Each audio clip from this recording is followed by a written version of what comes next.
മുന്നറിയിപ്പില്ലാതെ air India express ജീവനക്കാർ നടത്തിയ സമരത്തിൽ തിരുവനന്തപുരം സ്വദേശി അമൃതയ്ക്ക് നഷ്ടമായത് ഭർത്താവിനെ അവസാനമായി കാണാനുള്ള അവസരമാണ്. മധുര സ്വദേശിയായ നമ്പി രാജേഷ് ഇന്നലെയാണ് മസ്കത്തിൽ മരിച്ചത്.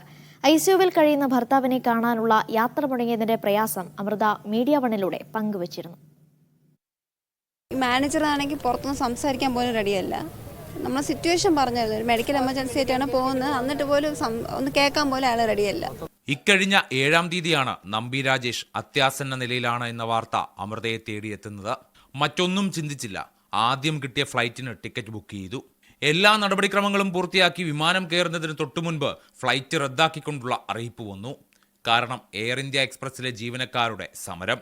പലരെയും കണ്ടു കരഞ്ഞപേക്ഷിച്ച് ഒടുവിൽ അടുത്ത ദിവസത്തേക്ക് ടിക്കറ്റ് നേടി. പക്ഷേ സമരം മൂലം അന്നും യാത്ര നടന്നില്ല. ഒടുവിൽ ഇന്നലെ ആ വാർത്തയെത്തി.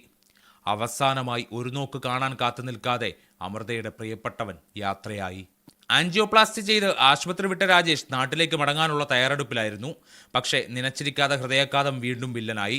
രാജേഷിന്റെ മരണത്തിന് ഉത്തരവാദികൾ എയർ ഇന്ത്യ എക്സ്പ്രസ് വിമാന കമ്പനിയാണെന്ന ആരോപണം ഉന്നയിക്കുകയാണ് കുടുംബം. ഞങ്ങൾ കേസ് കൊടുക്കും. ഒന്നുമില്ലെങ്കിൽ എൻ്റെ മോളെ കയറ്റി വിട്ടിരുന്നെങ്കിൽ പോലും, ഒന്നുമില്ലെങ്കിൽ അവനൊന്ന് കണ്ടെങ്കിൽ ജീവനോടെങ്കിലും ഒന്ന് കണ്ടുപോയാൽ. 5ഉം 3ഉം വയസ്സുള്ള 2 കുരുന്നുകൾ മിഠായിയുമായി വരുന്ന അപ്പാവയും കാത്തിരിപ്പാണ്.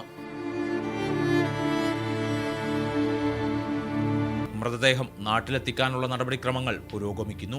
മീഡിയ 1 തിരുവനന്തപുരം.